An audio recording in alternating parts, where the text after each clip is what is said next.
Many young adults feel exhausted, disconnected, and anxious despite being more focused on wellness than any generation before. Gen Z being the most open to mental health. I mean, our numbers in our clinic continue to go up and up. And sometimes we have students come in and we say, well, what do you want to work on? They're like, I don't know, but I felt like I needed to be here. The viral social media lock-in trend and rise of self-care culture shows a hunger for discipline, control, and meaning, but often without lasting fulfillment. Social media cannot replace that human interaction. Gen Z is very connected, but I think the overarching question that they always have to keep in mind, are we connecting?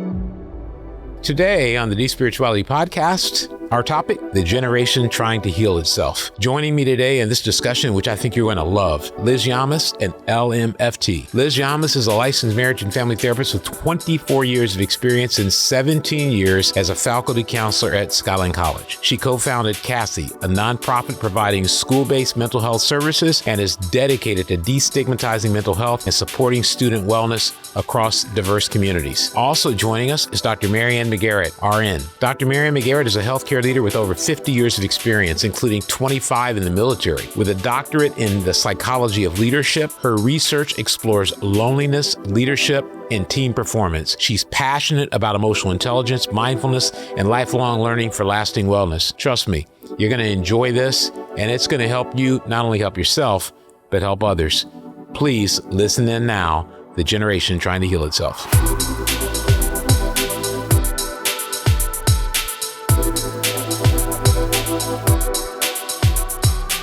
Producer Nate here. Before the episode gets underway, do us a favor and double check if you're subscribed to the podcast. It's free and it helps us to reach more people when you subscribe. All right, let's get going with the podcast. Welcome to Deep Spirituality Podcast. We're very excited today to be able to talk to you about a topic that is resonating through every generation, resonating online, whether you're watching something that's streaming, whatever may be going on. I'm sure you're thinking about it and aware of it. And we're going to talk about wellness today. And it's a big topic. It's important. I know it's important in my life because for those of us who are getting older, we need wellness just to be able to have the mobility and the physical and mental capacity to be able to live a quality life. But for younger generations, there's something big going on. And the topic today is the generation trying to heal itself. Now, for a lot of you who are younger, maybe you get your information about this from various sources, and I'm sure a lot of it's on social media and streaming, and YouTube certainly is a great resource. It can be a confusing resource as well. What we do know, though, is that this topic is everywhere. Megan Thee Stallion. Now, a lot of you are out there younger going, how do you know about her? Well, sometimes I find my music because I get my music from my younger friends, people under 25, and I try to get them to send me new music every week. And Anxiety by Megan Thee Stallion is a tremendous expression of the emotional challenges that people face. Now, for those who are a little older or those who maybe feel their spirituality doesn't include cursing and swearing, you may not like this. I won't read the words, but I'm a blank and I got bad anxiety. People call me rude because I ain't letting them try me, saying I'm a blank because I'm in love with my body issues, but nobody I could talk to about it. And here's the line that really resonated with me. They keep saying I should get help, but I don't even know what I need. I think a lot of people today want to get better in a lot of ways, but they don't know what they need. And a lot of younger people are feeling a lot of things that we'll talk about today. There's increased anxiety, increased depression, and the pandemic, unfortunately, has added to the increased loneliness and isolation that can occur from a variety of issues, which I'm sure we'll get into later.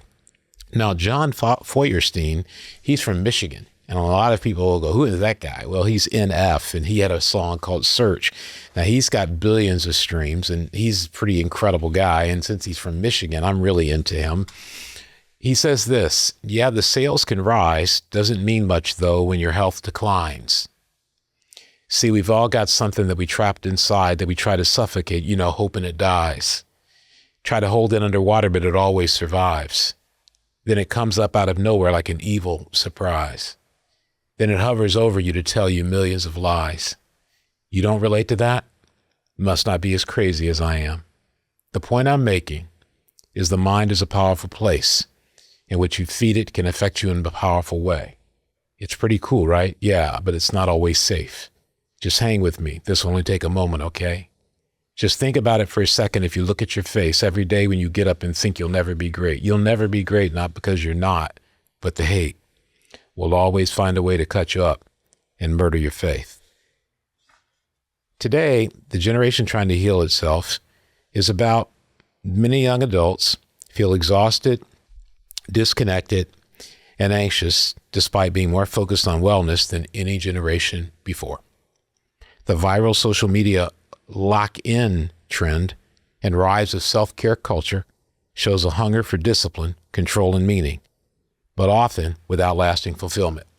We've promised on Despirituality that we won't just bring you spiritual things and biblical things, but we'll also give you information and insight that'll help you be able to do things and deal with parts of your life that aren't just contained in maybe if you're a churchgoer or if you're a Bible reader or if you're Buddhist or if you're agnostic, if you're atheist, whatever it may be. Today I'm excited because we have with us Dr. MaryAnn McGaret, who happens to be my sister-in-law, which I'm excited about. She's an RN as well. And Liz Llamas, who's a licensed marriage and family therapist and longtime friends of my wife and I. They're going to lend their expertise to our conversation, which is meant to help us identify what's missing beneath surface level wellness and how spiritual health completes the picture. For those who like to be spiritual and use the scriptures, the Bible backs this up. Proverbs 25, the purposes of a person's heart are deep waters, but one who has insight draws them out. There are lots of professionals out there that are really skilled that sometimes we don't take advantage of because we go to our friend or we go to an amateur online. Today you have the opportunity, and I do too, and I'm excited about it, to have our professionals with us who have a lot of expertise, decades of expertise between them. And so I want to welcome in Liz and MaryAnn, and I want to say I'm excited to have you guys on today. Super excited to be here. Thank you, Russ. Oh, absolutely. I'm tremendously excited.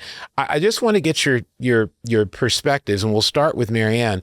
I just want to get your perspectives on generally wellness, just your take on wellness today, and just give people out there an understanding of what you see it is, why you think it's important, and any other things, just to set it up so they can get to know you and your thinking on that. Sure. Thank you so much. And it's great to be here with you as well, Liz. So glad we could do this together. Wellness to me, and in my history as a healthcare provider, I have found it to be about balance. It could be an emotional balance. It could be a physical, spiritual, mental, behavioral. A balance is something that I think is individual. So I might feel balanced and someone else say to me, you're not as balanced as you might think you are. But it is a feeling that you have that you are truly what we call in that health arena for emotional, physical, spiritual balance across that continuum. And one of the things that resonates that I just truly love when I hear that the Generation Z is that they're seeking more information, where I think we tended in history push it away. And so my main goal for wanting to be able to share my knowledge is mindfulness. I'm a huge advocate for mindfulness. I believe mindfulness, which is very simply an intention, a focus on. And so when we say that our Generation Z is really wanting to heal themselves, and we need to help guide them how to do that, or give them some options and tools. That's awesome. That's fantastic. Liz, you want to jump on in here? Yeah, I think I love that. I think the word that came to mind was a holistic approach to health. It's not just one thing, and it's ever changing. I think it kind of goes with us in each stage of our life or each season of our life. When I was in my teens, my wellness looked very different than when I was in my 30s, and now into my 50s, my wellness looks even more different, So I think it has to evolve. I think it has to be holistic, and I think it has to be personal. It has to really speak to you, because I think that's how you stick with things, is that it has to resonate with who you are as an individual. That's awesome. So, MaryAnn, you mentioned that I think you were talking about older generations when you refer to the past. A lot of times it was pushed away. And I know if I just go back to when I was in college and an interesting thing, when I first, and I wasn't a churchgoer, I was an agnostic. So when I first went to church, that was not something that was even discussed or talked about. And then eventually it was talked about. And then people, I felt, made a mistake by trying to think that they could give people direction about their mental health or their physical health by making the answer, singularly be spiritual. And what we try to do, where I'm at, is focus people on, they're not separate, they're complementary, but they are different.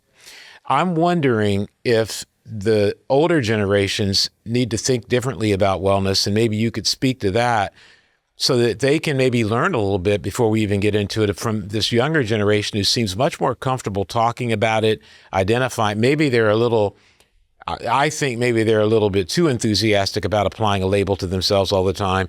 But you could argue that it's better to be too enthusiastic to be totally unaware, but maybe you could speak to that for a little bit. I'd be happy to. Yes, when I think about, as a baby boomer, as someone who just turned 68, and has literally had a wide range of experiences in health and wellness, both from being in the military, working overseas, working in various jobs across the country. And what I've seen that more of our similar age peers, they focus a lot on getting the job done. We would get up, we'd go to the grind, and we'd make sure that we got it done. And I was known as a get it done worker. I made leadership progress, got all the way up to director, was asked to be chief of this and chief of that, all because I was get it done. However, what I found as time went on, what helped the most to my teams was the MaryAnn that took that time to talk about grateful heart, to talk about the balance. We use that word because holistically it applies across all that continuum, but looking at ways every day to say, hey, what worked yesterday? What do we need to work on today? And the last job I did, I have an angel with grateful, and a note to them said, I'm never leaving you. I'm always here. So you're always going to be grateful. And one of the famous experts on wellness for the brain, Dr. Amen, I'm sure you may have heard of him. He speaks to the piece about having gratitude, and every night before he goes to sleep, he reminds himself of what went well that day, what is he grateful for, and then it's going to be a great day the next day. I never did that as a child. I never did that as a 20, 30. I didn't start doing that kind of work until my later 50s. So to me, it's life changing when you just do these simple tasks that the Generation Z is now crying for us to lead them and guide them. You've heard of grounding theory. You've heard of all of these ways in which we can try to get in balance or reset our circadian rhythm with the new sunlight. There's so many things, but I think we need a little more structure, as you spoke to help guide them. That's awesome. So I'm going to bring Liz in here in just a second, and we're going to try to connect these two, because one of the reasons I asked that question is, parents who are, whether it's Generation X or it's baby boomers, whatever it may be, we all draw from our history. And we all draw from our references. And you talked about a get it done person. I was growing up, and I had great parents, I feel. But my parents, if they wanted my opinion, they said, we'll give it to you. We'll let you know. We'll let you know what your opinion needs to be. And it wasn't be seen and not heard in my family at all. We were talkative, and we got to have an opinion about stuff. But it's just that there was a point where it was like, no, this is where we're going. The parents determine that, et cetera. And I think there's good things about that, quite frankly. But there wasn't a lot between like me and my dad of him drawing out what I thought, how are you doing today? I mean, And part of that's because my dad fought in the Korean War and nobody asked him those questions. And so we have generations of people who, in some ways, I don't want to overgeneralize, but older people who some way have not had to explore these arenas and have not had to spend as much time on it. And so I think the reason I wanted you to talk about it is because some parents out there who are dealing with kids who have emotional health challenges, who have learning challenges, who are dealing with social media, and that's what I want to get Liz in a minute, they may be overwhelmed by how much their kids need. And they may wonder, well, why am I doing all this? Why does my kid need me to do all this for them? I think if they listen to you today and they not only think about the Generation Z or the younger generations, but they think about themselves, because I've talked to you. And by the way, I went and got that same tea you were drinking when we were in Maine, by the way. I went and ordered that. I smelled that tea. I was like, I got to get me some of that cinnamon tea. But I think there are things you talk about that educate people that are older. And if they start taking better care of themselves, then it will make more sense to help their kid take better care of themselves as well. So Liz, one of the things that is really a viral thing is the Great Lock-In is a viral wellness movement primarily spreading on platforms like TikTok with tens of millions of views, where participants commit to a period of intense focus on their personal goals from September 1st through the end of the year. Instead of waiting for traditional New Year's resolution, this is a 121-day challenge about finishing the year strong by building discipline, achieving goals across wellness, finance, personal development, etc. The trend matters so much to Gen Z because it taps directly into their values, provides a sense of community, accountability, and proactive control in the chaotic world. Now, I wanted to say all that so that those who are unfamiliar with it, like me, know what we're talking about here. This is a generation that, while reporting the highest rates of mental health challenges, with 46%, and it's important, this has been documented across books, across journals, and in the media, that we have a generation that is extraordinarily far into mental health challenges than past generations have been. And there's something up with that. And so while I think it's cool that they're looking at it, I think there sort of needs to be an examination and an education of, okay, why is this generation so troubled? Why are they having so much difficulty? And what can we do about it? And are these wellness trends like the Great Lock-In, are they helping? Are they hurting? Are they good? Are they bad? You don't have to speak to all of it, but you're significantly dialed into this. And so maybe you can talk about that. Sure. Yes. So yeah, our Gen Zs, our digital natives, as they're referred to, they do have some of the highest reported levels of anxiety and depression. But they're also one of the most open generations to mental health. And I think there's been a lot of work done around destigmatizing mental health, that everybody has mental health. And so I think that there's definite things that people can gain from these trends, being locked in, your resets, your glow up weekends, all of those things, there's value to it. But sometimes I think in those campaigns, if you will, that we're seeing on social media, sometimes I'm seeing the same kind of busyness speeding up, if you will, that I see with all kinds of folks. So I think that those things can be really positive, but if they can't replace human interaction, they can't replace spending time with yourself, connecting with yourself. I kept thinking about in today's talk that Gen Z is very connected, but I think the overarching question that they always have to keep in mind, all of us do, is, are we connecting? And making sure that we're connecting with people. Social media cannot replace that human interaction. Those trends and being locked in, it just can't, there's nothing that will ever compare to a good talk with a friend. So I think, like anything else, there's a balance to that. And I am encouraged about Gen Z being the most open to mental health. I mean, our numbers in our clinic continue to go up and up. And sometimes we have students come in and we say, well, what do you want to work on? They're like, I don't know, but I felt like I needed to be here. And so we have to do some work to figure out, okay, what are your goals here? Because they're so open to therapy. nowadays than definitely in previous generations. So I think it's a balance. I think there's good things to gather from it, but remembering that it's about being connecting, not just connected.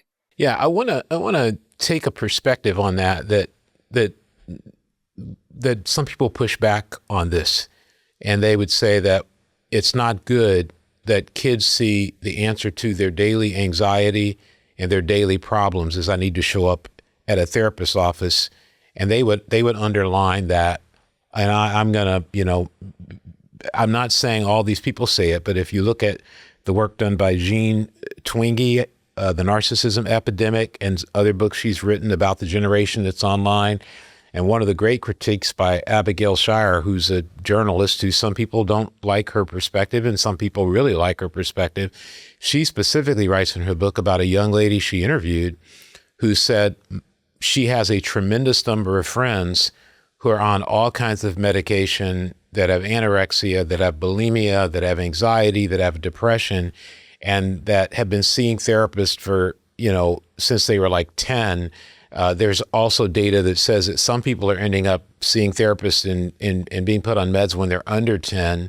And so obviously you've got situations where, for instance, someone was exposed to drugs in utero, and so they're born with withdrawal symptoms. Obviously someone like that may need that. So I'm not saying they shouldn't, but what if any are the concerns around the fact that therapeutic language, many people believe, David Brooks has written about this in the New York Times significantly, and so have others, therapeutic language has replaced other forms of language like just normal, everyday, which I think you're talking about, conversations. Like when I was growing up, and no way does anybody in Gen Z want to hear someone who's, Gen X, baby boomer, tell them what about growing up. But that's my only reference point. When I was growing up and I faced challenges in my life, I had to talk to friends because nobody was offering therapy and I didn't even know that was out there. And if they were, we thought that means you're crazy and you need to go to the facility.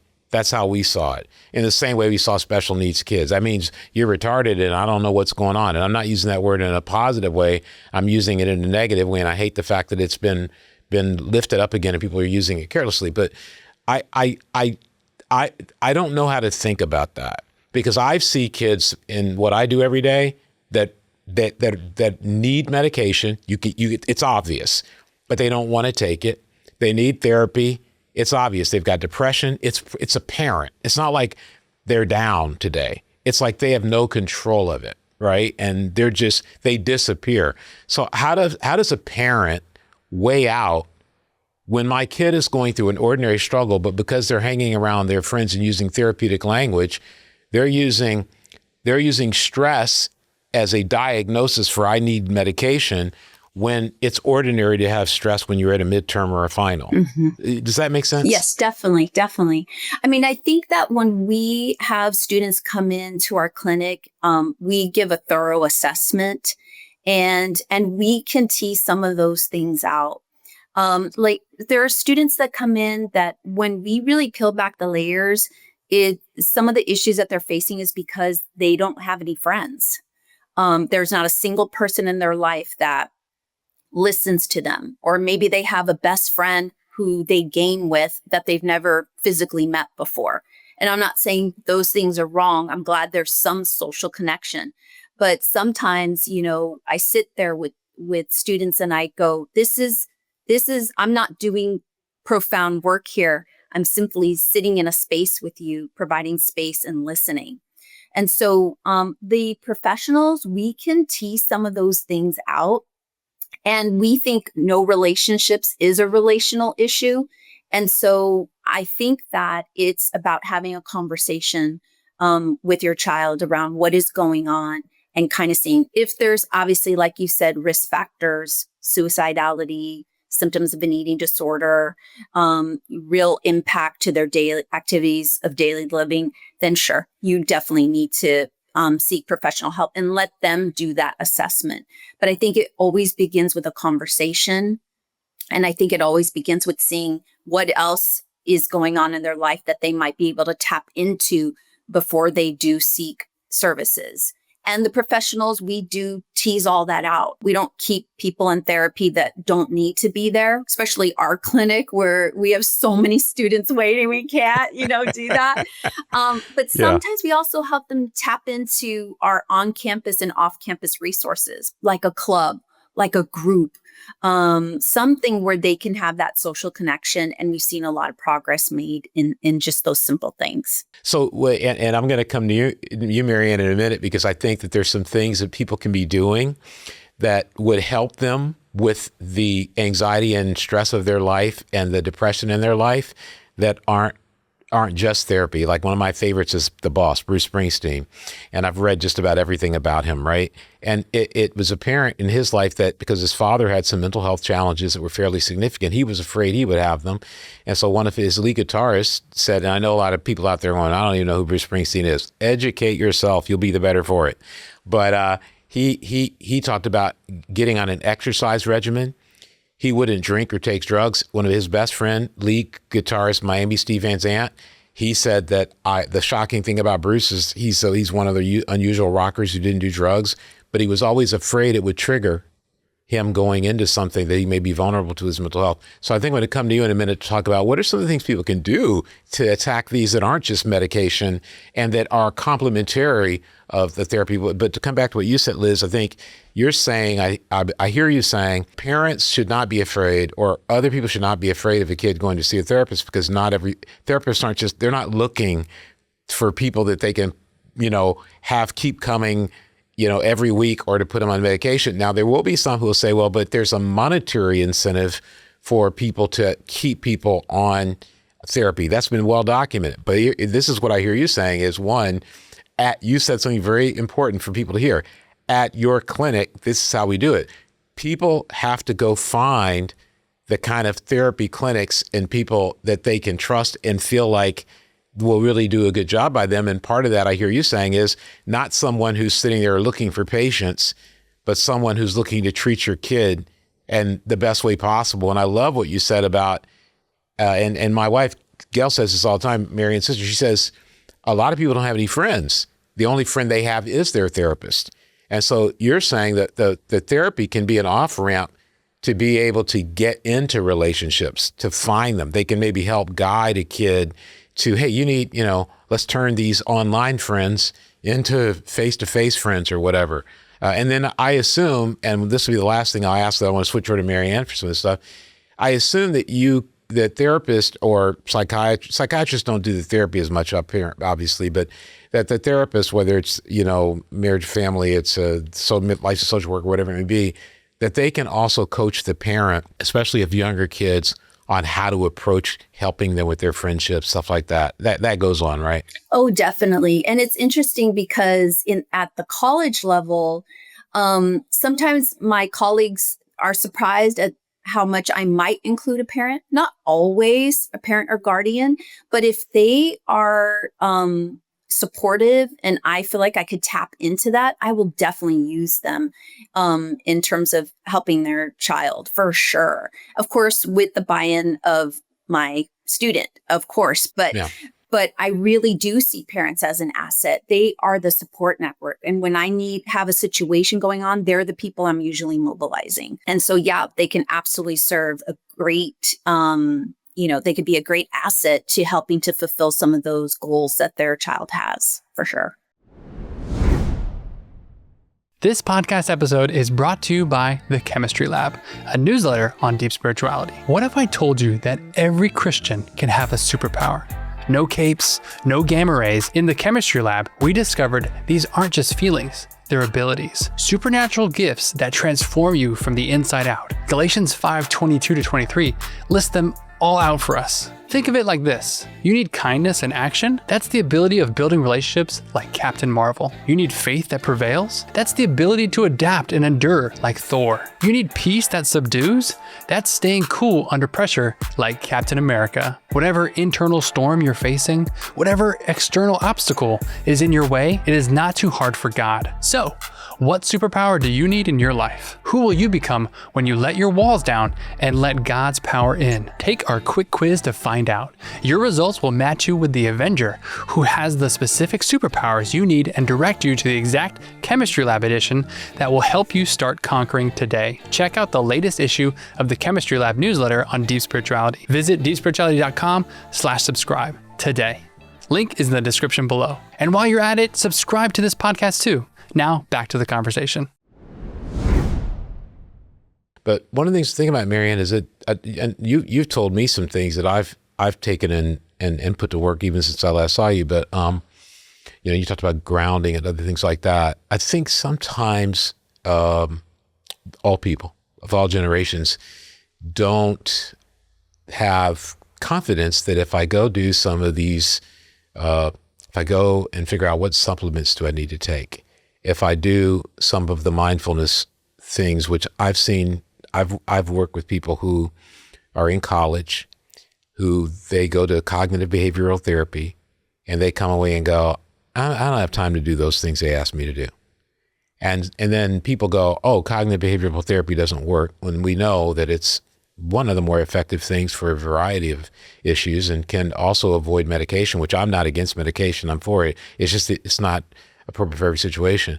But I wonder if you could help people get more comfortable and aware that there's things you can personally do that can change your physiology. I don't know if I'm using the right language here, that can change your physiology and your brain chemistry to give you advances that help with these things like anxiety, that can help with depression. And you're not saying they're a cure, but also can prevent them from being vulnerable to it. Because what I talk to a lot of young people about is, if you don't take care of yourself, there's some genetic, dispositions in your family history that say that you could get this, whatever it might be, bipolar disorder. You don't have to get it, but you need to do these things to prevent yourself from being vulnerable to it. Maybe you can just speak to some of the tools and things they can do about that. Sure. This is one of my favorite things, Russ. So thank you for asking, because I have a culmination of experience with people all over the world. And knowing this in both the personal sector as well as the professional sector, everyone struggles with knowing how to manage their emotions. Everyone. So there's situations where I know these tools and I use them, and there'll still be those times where when it's your close family member that still reacts other than the way you ideally want them to.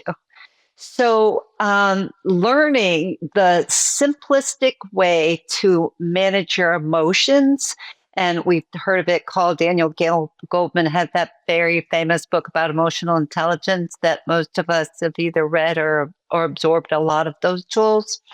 But I extracted out of all my experiences a little simple, you've heard of AAA, like if your car, you go to AAA. So if you think in a difficult conversation that someone's sharing something with you, so how do I respond? Because we're in a hyper state. How do I share how I'm thinking and feeling, let alone make sure I'm listening and absorbing their concerns so that I, over time, become a friend? And it could be because I pride myself in becoming friends with surgeons, because surgery is my expertise in the healthcare field. And everyone goes, how do you manage surgeons? And I tell them AAA, and I teach them. And it's yes, first, you have to have your own breathing technique. And there's so many of them, because we've all heard of our amygdala gets hijacked if we're all of a sudden hyper, right? Fight or flight. But if we breathe and then we practice our AAA, it works amazing. So without further ado, AAA. So you acknowledge what someone's telling you. So you acknowledge that this friend come up and said, I'm really upset that you took my seat. Or you have, there's a surgeon comes up and says the instruments weren't sterilized. So it is a wide continuum on how, for acknowledge, you acknowledge. So it's my understanding, and you just can restate it back. something that's really important when you move on to the second A is you're not agreeing, you're appreciating them sharing with you. So the second A is appreciating. So you say, you know what, I'm really thankful that you came and talked to me because that means a lot. You gave me the opportunity to look into this or an opportunity for us to connect. So by using the second A, you're appreciating. And remember, I very much caution, do not agree. You may end up, but at first you don't want to because that could cause a reason for lack of trust if you instantly say, I agree with you. So the third one is act. So if you act on by simply saying, you know what, we need to come back together and talk more about this. That, and then say, are you available this afternoon? Or can I come back to you in an hour? If it's a surgeon, I would say, Doc, let me get right back to you. So it really just depends on the level of importance, where that A and how much time. And you build trust by coming back. So one of a little side note, because remember we talked about breathing and you have whatever works for you. And the research now is really big about the doubling down philosophy. You talk about box breathing, but say 4 in and hold for 1 or 2 and then 8 out. But it's the more you find ways to breathe in a difficult situation. And I had this very famous negotiator for world events when I was in Saudi Arabia that spoke to, you know how I cope with difficult people? I breathe through it. He'll drop his pen on the floor, come up with a breath. If they come into his office, he goes to the door, takes a breath while he's closing the door, but that protects that amygdala from getting hijacked. And so breathing, AAA, and then the next part of this, and obviously, Russ, this is a passion of mine, so I could give you, but I'm going to just... We're doing well. I think it's good. So the next one, you've all heard of, and I know, Liz, you've heard of cognitive downloading. Well, Generation Z calls it journaling. Okay, say that one more time. Positive what? Cognitive downloading. It's basically got it. Sharing your thoughts, getting them out, and mindfully, because I'm a big believer in mindfulness. So mindfully sharing your thoughts now could be on paper, could be talking to your notes on your phone. It could be that so you don't go to sleep cycling and truly ruminating over your day, but you get them out, because we've researched that 80% of our thoughts and what we're thinking and feeling is our subconscious. 20% is our conscious. And if we don't consciously have self-talk with that subconscious, we're always in a disconnect. So what is it when a Gen Z said, I journal and it really helps me? Well, the reason is they have this self-talk either through their journal or through a friend, or just by those conversations that they're having on Zoom or Teams or on the phone. They're getting out their feelings, their thoughts. But the next piece that's disconnected is, what are they going to do about them?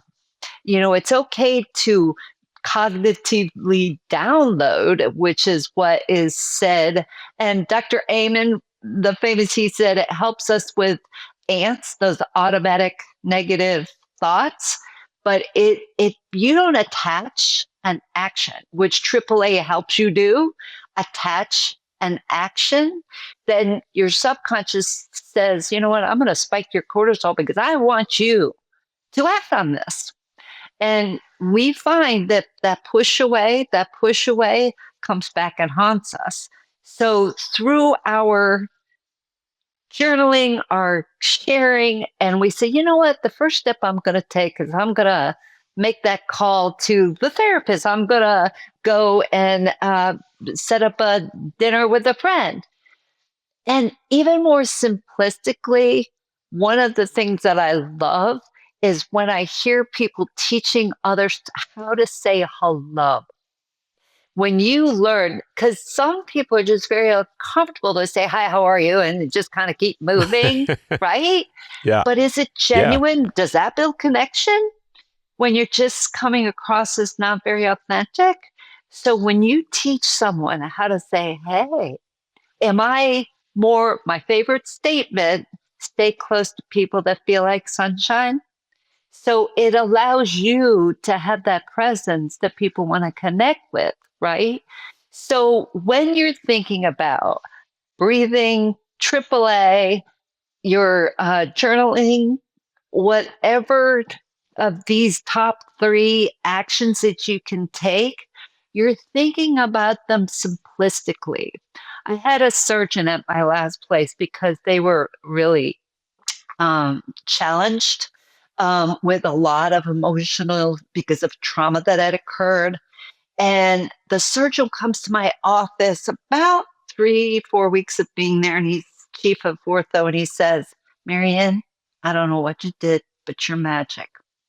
He goes, they're not getting attorneys, they're not quitting, they're not ready to kill each other, they're actually smiling. So it's back to basics. Have we, when we're teaching our kids to say hello with manners, right? Some people are yes, ma'am, yes, sir, which some folks need that structure. Some works just by teaching them, hey, not to come across in a way that's disingenuous, that doesn't build that trust and respect. So I started off there was said with every interaction, I'm expecting eye contact, a smile, and I am expecting you to use the soften skills.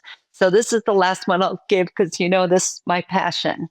So Sure. what are soften skills? These are research-based skills that you use to communicate in a very simplistic way. Smile, remain open, the O. Then the F is lean gently forward. Safe touch, which is just the shoulder. So if you have that safety, you could do safe touch. Eye contact and a gentle nod. And soften skills have been around forever, but they're so simple that when we're trying to bring folks back to basics and create that grateful culture, and I call it calm confidence, so that everybody communicates in a respectful way, it transforms a team. So I just have one more point that I want to bring up off of what something Sure. that Liz had talked to. I did my bachelor's work on loneliness. And Oh, wow. I didn't know that. yes, Sister Callista Roy predicted our loneliness culture being toxic to us as time went on. And all of my work that I did with the research and interviewing, it's like a foretelling. And you can Hmm. see as time has gone on that even though we have more ways to connect, it's not necessarily building that connection. So we need to help them with those softened skills, with their simple tools in the toolbox, or I call golden nuggets, ways that you can help with that communication through building. And I'll never forget, I had this one nurse say to me, I have connected and foster and nurture my neighbors because they could save my life. I build connections in community through my church because they could save my life. So there's however you seek that importance of building those connections in whatever community. I have a great connection with yoga. So loneliness has been predicted forever. And so Sure. I got my degree 40 years ago. And so you're going to say that, gosh, Sister Callista Roy knew what she was talking about. And so when I did my doctoral work, I did it on the digital age and how to encode high performance in a team. So in order to do that, you know what the number one, I did a Delphi study. The number one tool was seeking out knowledge and tools. So if our Generation Z is asking, it's up to us to help them with a guided approach, something that they can try to work with. I wanna sort of unpack, to use that overused word. I want to unpack some of what you talked about, and in a moment I'm going to come to Liz, and Liz, you can be thinking about this. And the reason I want to unpack it is because if you're listening, well, if you're older, you definitely got the AAA part. That's for sure. My parents had AAA. That's how long that's been around. But you definitely caught on to that. But I think this is an interesting dichotomy the two of you are talking about. We went from talking about college students with Liz to talking about surgeons with MaryAnn. And I'm not sure there's a greater difference between those two groups of people than any other two groups of people existing, when you're talking about levels of stress and at the same time talking about levels of maturity. But as I like to say, what the college student experiences as stress is the greatest stress they've ever experienced in their life. What the surgeon experiences as stress is the greatest stress they've experienced in their life. So they both are actually having a commonality there. And the reason I want to unpack some of this and break it down is, one, I actually did the breathing thing. And so what I did is, we were talking about that when we were at MaryAnn's mom's, my mother-in-law's life celebration. And my doctor was shocked because I dropped my blood pressure 30 points in about 4 minutes. And that was just from breathing, which I have known about breathing for a long time, but I hadn't committed to as a practice. So I'd used it, but I hadn't gone, okay, I need to do this twice a day, 3 times a day, throughout the day to get my body, because what is it, the parasympathetic part of me or whatever? I describe myself as I run hot. I'm always thinking about something. I'm always trying to accomplish something. I'm always setting a goal. It's the nature of how I am. To get it done. And so, yes, the get it done mentality. And so I want to say, for adults out there, one of the ways this helps too is in parenting, because a lot of people get overwhelmed with parenting, and that's not something talked about enough. And we see a decline in people having children, and we just see there's not enough information about not just parenting, but how do you take care of yourself. And so the things you're talking about are ways that we can take care of ourselves. They acknowledge, appreciate, and act. That's a way a parent can approach dealing with a kid who's in their teen years, who may appear defiant, but is actually trying to become independent and can drive you absolutely crazy, which, everybody who's had kids in the teen years knows that. And so those are some tools. And so you want to go back, if you're a parent, if you're a professional, you want to go back and listen to that section which MaryAnn went through and take your time with it, because I think it will give you a lot of tools I know that I appreciate that have helped me, and I've been managing stress for a long time. Second thing I want to mention is, you mentioned softening skills: smile, open, lean, touch, eye contact, and nod. FDR, Franklin Delano Roosevelt, which is at least the third greatest president we've ever had, if you consider Washington the greatest because he decided not to go for multiple terms, and if you consider Lincoln the greatest because he saved the nation and helped it redefine itself, if you go in that order, FDR saved the nation in many ways. But he was known for people coming in to see him and wanting something, or being in conflict with him, and they would leave completely believing he agreed with everything they said. And he was known for listening, smiling, being open. He would literally lean forward when people talked. He was known for this. I mean, I've read about him in touch, eye contact, and nodding. One of the things that people came out of his office said, because after they leave, they go, he agreed with me. Then the next day, the White House would announce they're not going to do that. They're doing something different, and people would be in shock. But he nodded through the whole conversation. And I think that's what you said about appreciating and agreeing. Now, it didn't ruin his relationships. It's one of the reasons he was able to get so much done, is because people felt the connection with him to the point where he could get a lot done. So you're not just talking about something that's a theory, but it's worked historically in a lot of situations where people have been able to advance good things to their cause just by doing it. Something that you mentioned was cognitive downloading. And I wanted to go to Liz on this, and I wanted to go to Liz on all of it, because while MaryAnn was talking, I was like, I believe that. I could do that. I could work on that. And I go, but I know kids with ADHD. I know kids with that are on the autism spectrum. I know kids that are teenagers and they're trying to separate and get their own identity. I don't think that all they appreciate is you agree with me. And so if you acknowledge it, they'll, you appreciate it. Yeah. And you talk about action. They go, I know the action I need. I need you to do what I want you to do. You know, I went to my mother when I was young and I was like 16 and I was like, hey, I want to go play basketball tonight. Can I borrow the car? And I always got the car. In fact, they gave me a car, but that's a whole other story. But I didn't have a car of my own at the moment. So I said, can I borrow the car? She said, no. I said, oh, are you going to use it? She goes, no. And I go, well, then why can't I use it? She goes, because it's my car and I'm not going to lend it to you tonight. And I go, I don't understand. She goes, you don't need to understand. You need to realize it's my car. That caused me so much consternation and so much stress, because what I wanted that car. Point I'm making is I think maybe hard for young people to absorb any of this. I don't know, to absorb any of this and do it, but I know what's good for them. So what do you do with young people that they don't necessarily either know how to execute on this? Like I mentioned about cognitive therapy, they go, I'm not going to sit there and do that, even if it's good for them. Or their idea of cognitive downloading is everything except the action, which MaryAnn made a big point about. Like, I want to talk. I want you to know everything I'm feeling. I want you to agree with what I'm feeling. And if someone says, well, I think what you need to do is you need to spend some time journaling. Why do I need a journal? Just listen to me, And so I wonder what you do with kids, because some of the she talked about to me are a maturity step as well.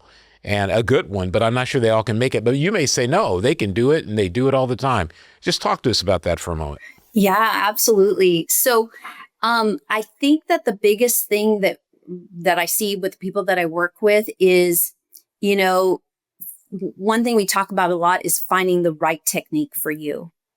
And I always say, like, what works for me, my husband will never do. He's never going to do a yoga class. No, thank you. So we talk a lot about that. And then I share about things that I heard work. And then we spend some time like really kind of figuring it out, because part of it, on social media, they talk about gym anxiety. So if you talk about, okay, you got to come up with a workout plan, and they're like, Liz, gym anxiety, and gym anxiety is real. It is real. So then, we try to figure out, okay, let's do something else. Let's shift a little. I think a lot of times when folks feel like they're failing at wellness, we talk about pivots, because I think when people are really dialed into something that really resonates with them, they're going to do it. And for some, it is journaling. They love journaling. They love the downloading, and that sort of connection from the brain to the heart is really powerful. And then for some, they don't own notebooks. Everything is on their phone. So they do maybe the voice activated journaling. And so they do something there. But it is, we have to look through like a lot of different strategies.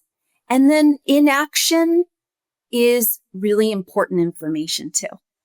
So anything that they're not doing, we try to find out the meaning behind that, because that's the good stuff. If they keep hitting a wall, like a perfect example that comes up a lot in college is they keep failing the same class. Like they totally have the ability to pass it, but they can't pass it. And so I remember one time I worked with a student, and she was like, I can't do this class. And we really explored it. And when we got underneath it, she didn't want to go into that major. She wanted to be a writer. Oh. And so her parents were like, writing, that's not the profession. That's not going to go anywhere, Yeah. And so in a conversation, it was like, then write, And she's like, what do you mean? I was like, if you want to write, then write. And of course, we take a risk. because I could get that call from a parent going, you made my kid change their major, And so, but she did. And it's interesting. I got a letter from her and she was just like, Liz, I'm a writer. And she moved to another state. She published. And that was the block. It wasn't that she couldn't do it. It wasn't that but she wasn't invested in that path for her. And so sometimes it's a pivot. Henry Cloud in his book, Necessary Endings, I love what he said. He said, he talks about endings are not to be feared. They're the openings to change for you, And so I think that a lot of times when we're looking at blocks, okay, what's the block? Sometimes it's gym anxiety. So we have to work on some tools. Okay, how do you breathe? How do you get through that hump, But sometimes it's that the buy-in's not there. They don't really want to do it. And maybe they lack the confidence to really articulate that. So we're trying to constantly get underneath, what is the meaning to this? Today, what I thought a lot about, like, what do I really want to convey? Yeah, we have high levels of anxiety for sure. But what is the meaning behind that anxiety is kind of the more in-depth work we're finding ourselves doing these days. What meaning is that? What's the meaning that you hold around your fear of not getting a job or your bachelor's degree being useless? What's the meaning behind that? And that's the good stuff. That's the richness of the conversations we're trying to have with young people today. Well, it's interesting because I think that what you said about finding what works for you, I think that's probably applicable across the entire generational spectrum that we have in America today or the world today, which I think is important for everybody to listen to, because sometimes you can listen to what we're talking about today. And I think, it's a small percentage of people who actually take action to take care of themselves. I remember when I was dealing with my blood pressure being high and I went to the doctor and I was like, I want to get off. I don't want to be on meds. He put me on meds. I said, I don't want to be on meds for the rest of my life. How do I get off these meds? He goes, well, you probably have a genetic predisposition to blood pressure, so you're not going to be able to get off them. I was like, well, I'm not sure I'll accept that. I don't doubt that I could have a genetic predisposition to it, but I'm not sure I'm willing to accept that. And so I went and talked to a couple of friends of mine that were doctors, and one of them, and he happens to be a surgeon. He said, well, here's the thing you need to understand about those of us in medicine. We don't believe anyone's going to change. We operate off the position that you're not going to change, and so I'm not going to let you have a stroke. So I'm going to put you on meds, and I'm not going to count on you exercising or getting in shape, all the things I went and did. The reason I mention it is because I do think that's a barrier. I think for a lot of people, it's a real challenge. That's a challenge of character. That's a challenge of self-control. Quite frankly, from my observation in America, that's something we have a challenge with, is people being able to deal with that. And I want to talk in a minute about a big part of that, which is emotional dysregulation. But let me just play devil's advocate a bit. A great percentage of kids that are millennials, and I shouldn't say a great percentage, but a significant percentage of kids that are millennials and Gen Z are living at home. So someone listening would go, it's great that girl's a writer, but where does she live? And does she live on her own or are her parents supporting her? The reason I mention this is because parents can be right.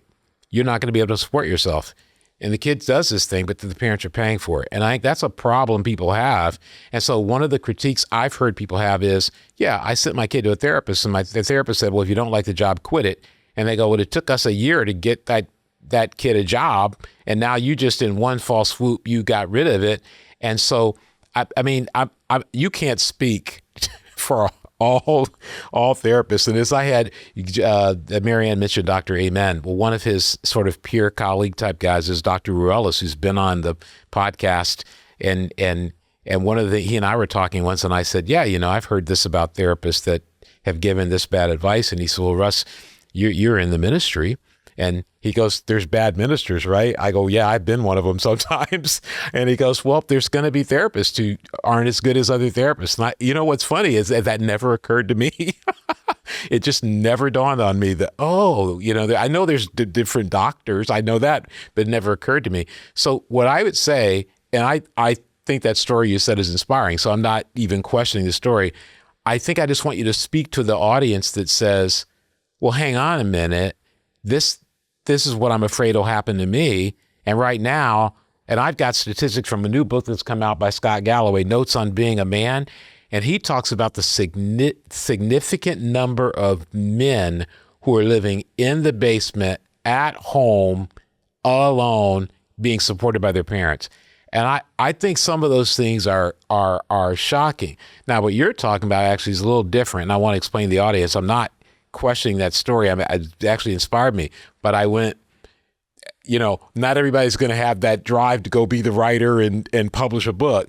So what do we do in society about it? Because I think what you're talking about in a broader way is empowering people. And then we're also dealing with people who, when you empower them, they don't actually become empowered, they regress. And one of the things I've noted in the research I've done is regression amongst people that say have ADHD, or regression amongst people who have depression or anxiety, which means when it comes to that point, I know I'm saying a lot here, but I'm sure you're following me because you're not more knowledgeable than I am about this. But when it comes to a point where they have to grow up, go to college, take responsibility, pay bills, they regress to wanting to be a teenager again, and they don't want to work. They don't want to have to pay the bills. I remember when I got to college and my roommate said, "Aren't you going to work a job?" And I never really had to work a job. I was like, "What?" He goes, "You're going to need money besides what your parents give you." And I was like, "Why?" And then he started explaining. He goes, you got to get a phone. You got to pay your phone bill. I go, "I got to pay." That's right. I got to pay a phone. He goes, "You're going to need a refrigerator. We need a refrigerator so that we're not dependent on just, when dorm food's gone." These are things I'd never thought about. You need to buy a pass for the T, the public transportation. I go, "Oh, I hadn't thought about that. I don't have my car." And so a lot I think, at times that happens is that people go through these periods of transition, and some handle it like the young lady you mentioned in an extraordinarily good way. And I'm sure her parents are really inspired and motivated by that. But other people regress. And I'm worried about the number who regress that are living at home. And obviously there's economic factors here, but they're living at home. Their parents are still supporting them and they're 35. And I think societally, that's an issue that we're not dealing with appropriately.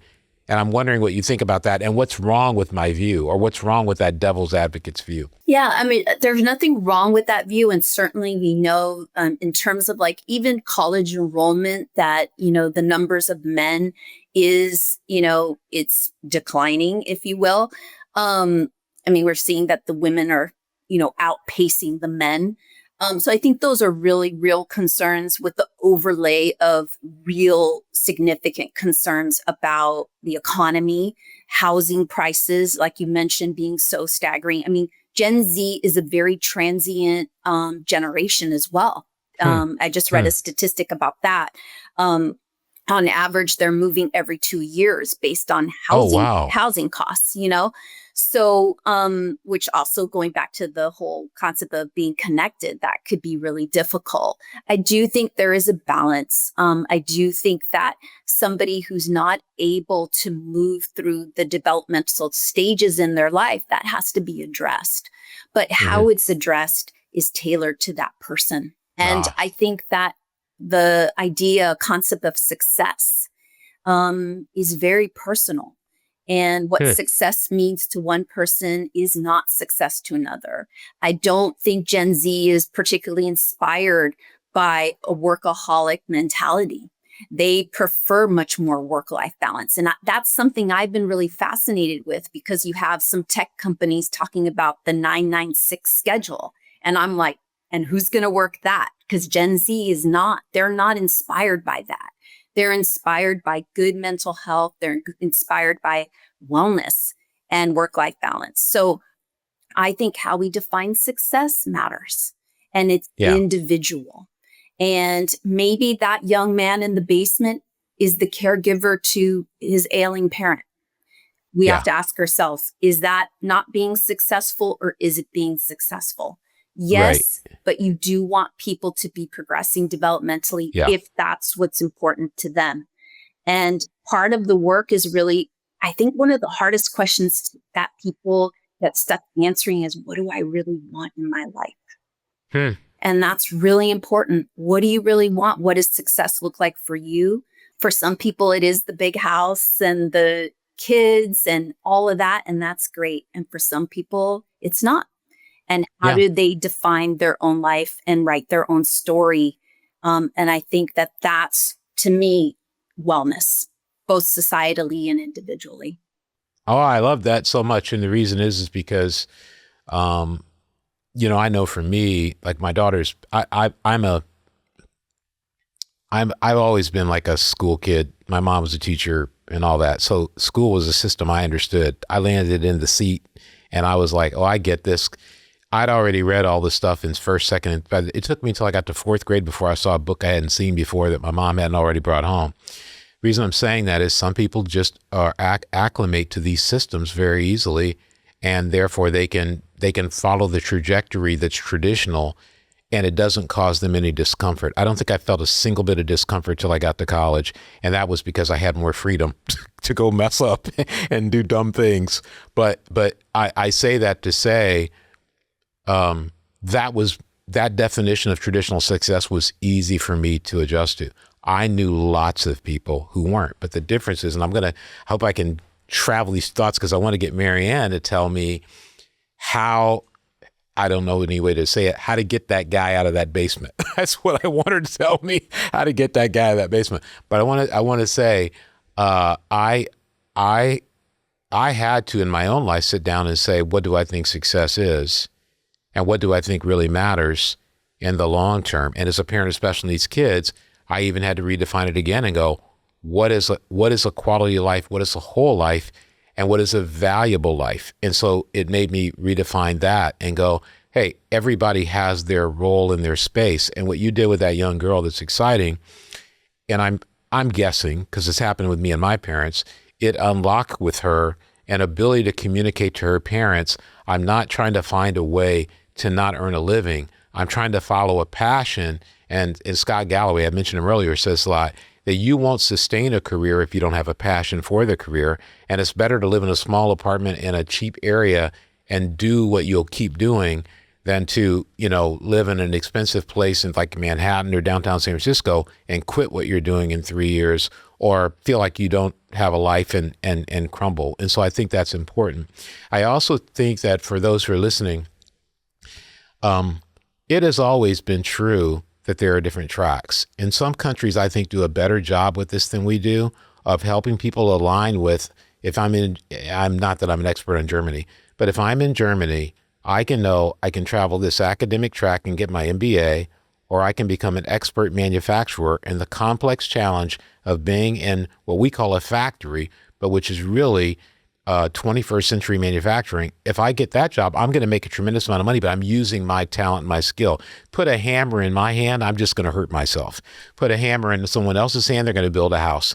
And I think that is, so when I was growing up, I grew up in Michigan, and I grew up in Michigan at a time, for those who are younger and like, I don't want to hear history. You should hear history, or you won't understand where we need to go in the future, is that I graduated, and it was never a question that I and my sisters are going to college. That we literally never in our home, we didn't know there was anything different. We didn't know we went, why are these people doing this?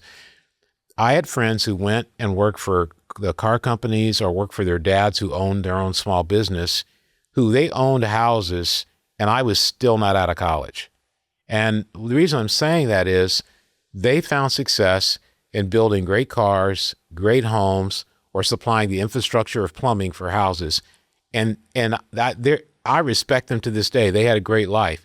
And so I think something that we have to do a lot is say, for young men, you don't have to go to college, and you don't necessarily have to be a software engineer to be able to have a successful life.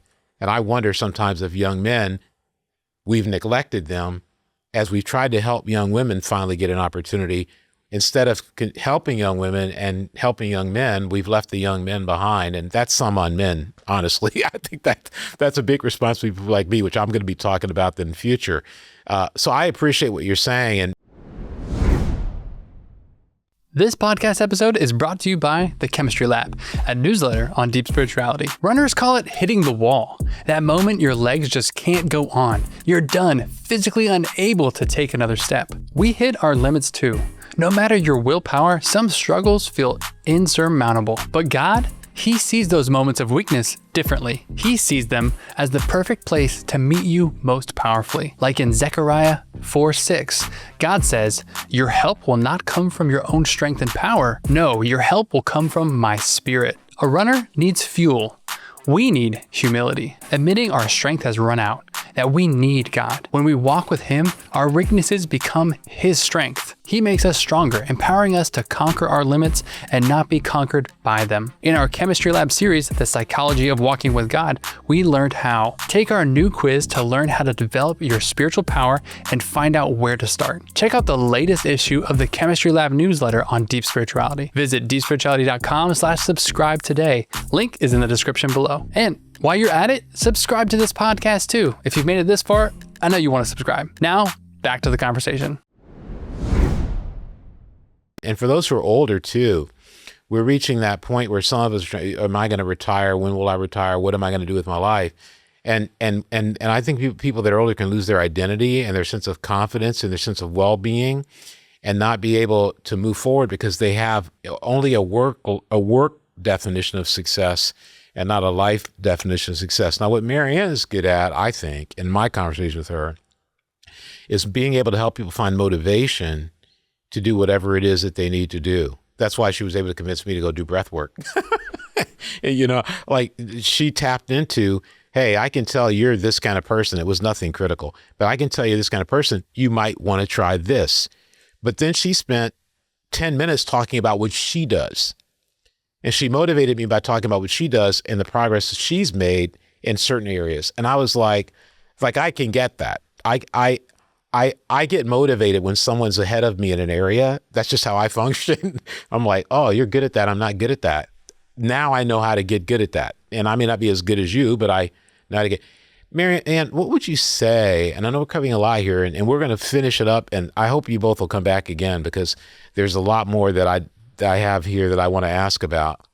But what would you say about people who have difficulty being motivated to take care of themselves, being motivated to overcome the obstacles? And I love what Liz said. How do you know that young man sitting down in that basement doesn't have all the tools for being a caretaker of his parents or being a caretaker of a special needs kid, but no one's ever offered him that opportunity, so he just sees himself as a failure?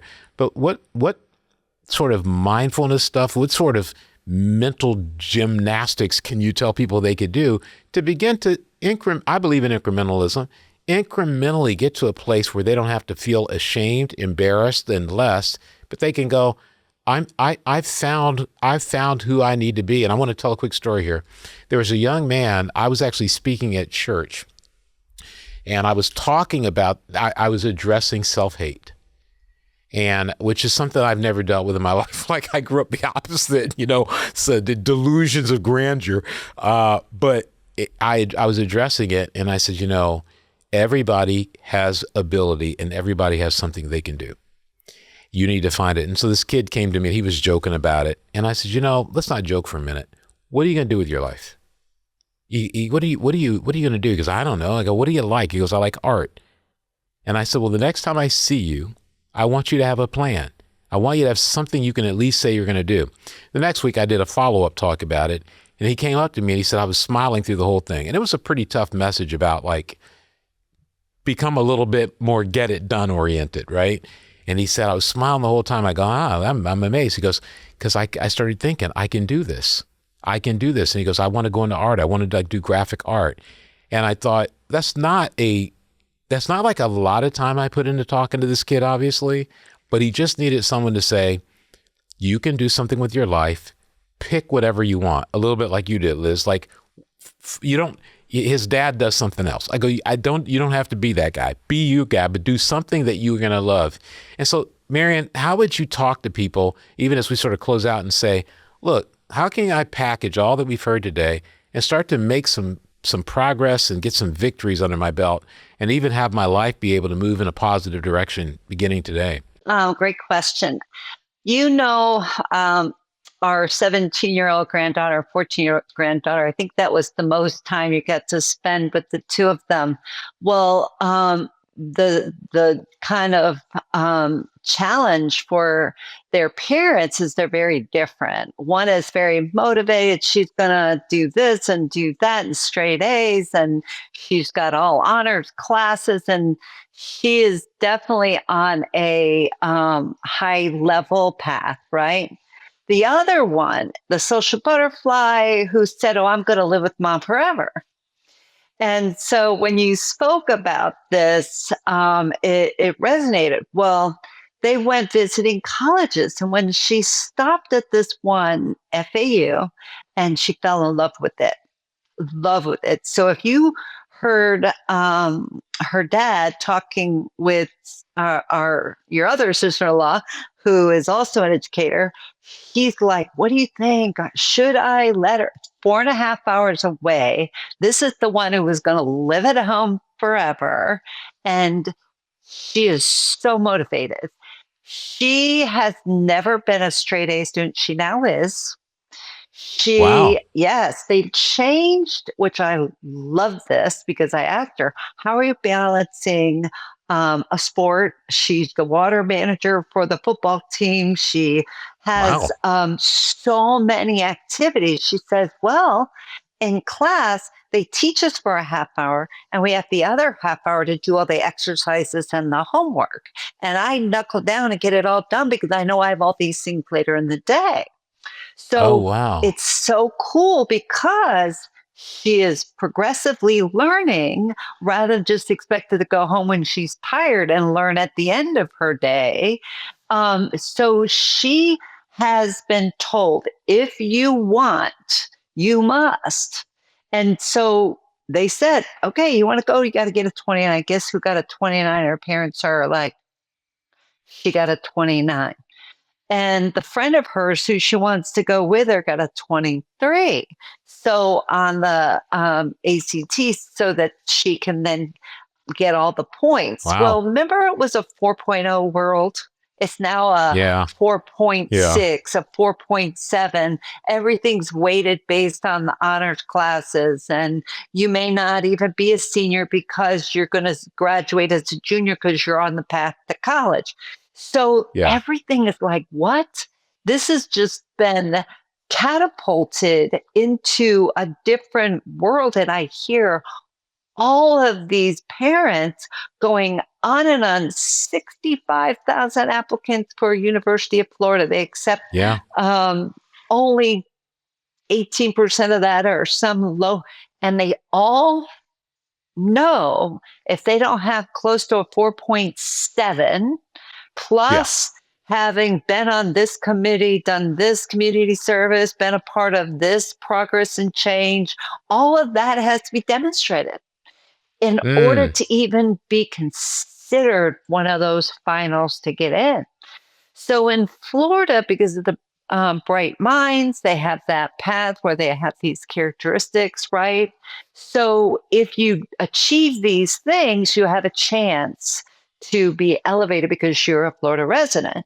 But if you also have the pay ahead, the colleges seek you out. So Carly already knows she's into UNF, and another school she didn't apply to has already got her. But the one that she wants and is now motivated, and when you talked about cell phone, her parents told her, well, you must do this in the math and you must do this, and she did it. She got it. So they now know that it's motivation with her. You just got to find the individual carrot, like Liz spoke to. So for you might have been, oh, I don't want to have to get the job for that cell phone, those tickets, because if I had done these things, I may have been able to, because it's still work and parents may pay for them. But if you achieved whatever hurdle they put in front of you to make you more of a get it done kid. So back to your key question, how do we motivate them to want to be their own person? And what does that look like? That is truly talked about a lot. What does that look like? And is it the parent holding them back? If they're not and they're motivated, then good. But you got to make sure it's not the parent holding them back, because they did this whole talk about in Italy, the parents really do hold the sons back, and because they love them being at home, they keep, I'll cook for you, I'll clean for you. And so their wives can't compete with mom. Mom does everything. So there's no motivation for the man to go get a wife. There's no motivation because then they got to get out there and do it for themselves.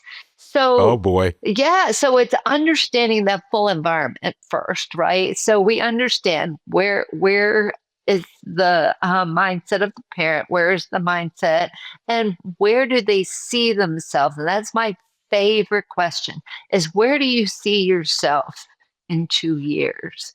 And if you see yourself independent, thriving, and achieving, what steps are we looking to get there? So it's not just to have that pot at the end of the rainbow, but what kind of steps along that pathway are you going to commit to get there? And often we're finding, as with any of the kids, it comes down to them truly wanting to be their own person. They don't want mom and dad to say, you know what, you have to be home by 9 because I don't want you waking me up when you get home at 11. Wait a minute. Mhm. No, I'm not now 17. So back to my granddaughter, she's 17 and now really wants to go away to school. I joined the military at 17. So when I think about Mm. my life at 17, and I was hungry to go out into the world, I was ready because I just knew that there was so much out there for me to explore. And Yeah. so I chose a path and I got my schooling through them. And then I just said I was going to get these steps done so then I could. Right. So Yeah. it was the best investment for me because to me, if you get a portfolio, you can't get the benefits of that until after age 70, most circumstances.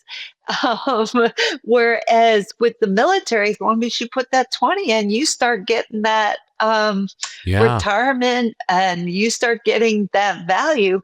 And then you start at your whole second career. So you have more opportunities and chapters. So it's another way to motivate that young man is, you know Wow. what, if they can have the salt to go and join, you can get the college education paid for from the GI Bill. You can get your retirement. It is a tremendous, and every one of my friends that have their 20, I had 25, we have no regret that we did our share of time because it has helped me through master's and doctorate, my experiences. And then I applied for the workforce shortage grant and got my master's reimbursed. So Wow. when I was working on my doctorate, I had some money from the military. So the value of that commitment and the return as another carrot. So finding ways to help them choose, and often those gap years that we talk about the kids are doing Yeah. now, often those gap years are motivation for them.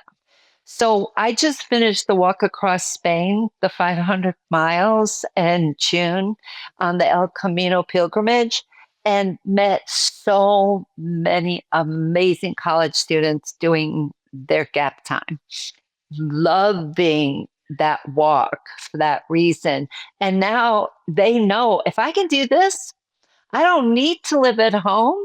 I can go out and achieve. So there's a Right. lot of emotional carrots, and there's a lot of successful processes that we can help them see that they can have that courage to go out on their own and achieve greatness and not feel as though they're limited by having to have things paid for by mom and dad. So Yeah. there are many, and I have so many that I could share about. We'll talk about them next time. Oh, we need to. This has been great, and I appreciate you both being willing to sacrifice a lot of time. And the reason is there are a lot of people who will never go see someone like Liz because they're embarrassed, ashamed, or don't know how to find them or don't know where to look. I know people think that it's that mental health is available everywhere, but the reality is there are backloads, as Liz mentioned, where people can't even get in right away, or just people are living in situations where there's not that much available. Like we live in the Bay Area, and that's a place where it's going to be plentiful. In lots of parts of Florida, this place where it's going to be plentiful, but there are plenty of places where there are not. And so to have this podcast opportunity for people like you to be on, I think the expertise you shared, which I want to dig into more, MaryAnn, for people that are professionals, I think that would be really good just to have a time to talk about that. But two things I walk away from this, I didn't think I was going to walk away with. I learned a lot about wellness, but the two things I walked away with is, where do you see yourself in 2 years, or what Liz was talking about? What is it that you can become that's going to motivate you? And then that leads to what Liz talked about, and then you backed it up. What's your definition of success? It's going to make me walk away from this and say, what I have to provide for Generation Z is I have to provide them these two questions and the context of answering them. And then that goes to what you were talking about your granddaughter, is that when, and I heard this with Liz, when you find who you are and what you want to be, then wellness will become more important to you. But if you don't find those things, and that can be found through cognitive downloading, journaling, it can be, and we can draw it out of people through getting the Acknowledge, Appreciate, Act. I think that we can draw it out of people. But at the end of the day, what I hear you guys saying is there's agency, and each human being has to take responsibility for their agency. And it can't be your parent, it can't be your therapist, it can't be your coach. At some point, you have to sit down and say, I want to be something. And it may be helping your parents. It may be helping a special needs kids. It may be being a manufacturer. It may be going into the military and allowing yourself to develop your character, your sense of purpose, and get the opportunities. It may be any of these things, but find something, and then you're going to be motivated. I want to have you both on again. And for all those who've been listening, we appreciate you. Hope you made it all the way to the end, and continue to listen to Deep Spirituality Podcast. Give this podcast, if you won't mind, 5-star rating. That's the ones that help people get it. It's not about you're making us feel good. I suppose we'll feel good. I don't really check, but it allows it to go to other people and for them to hear it, and put some pressure on us. Send messages in so we can put pressure on Liz and MaryAnn to come back again and again and again. I want to have you guys on again. I'd like to have you, Liz, to come on with Dr. Ruelas sometime, because I think you guys would synchronize. I like you, MaryAnn, to come on with Dr. Traver sometime, because I think there's some synergies. Although your synergy today it's going to be hard to beat with anybody else. Thanks for all who are listening, and please continue to listen to and go to Deep Spirituality and get more content. And you'll get more content like this. It's not going to always be, a Bible study or devotional. We're going to be trying to get information out there to help you with your whole life, not just a part of your life.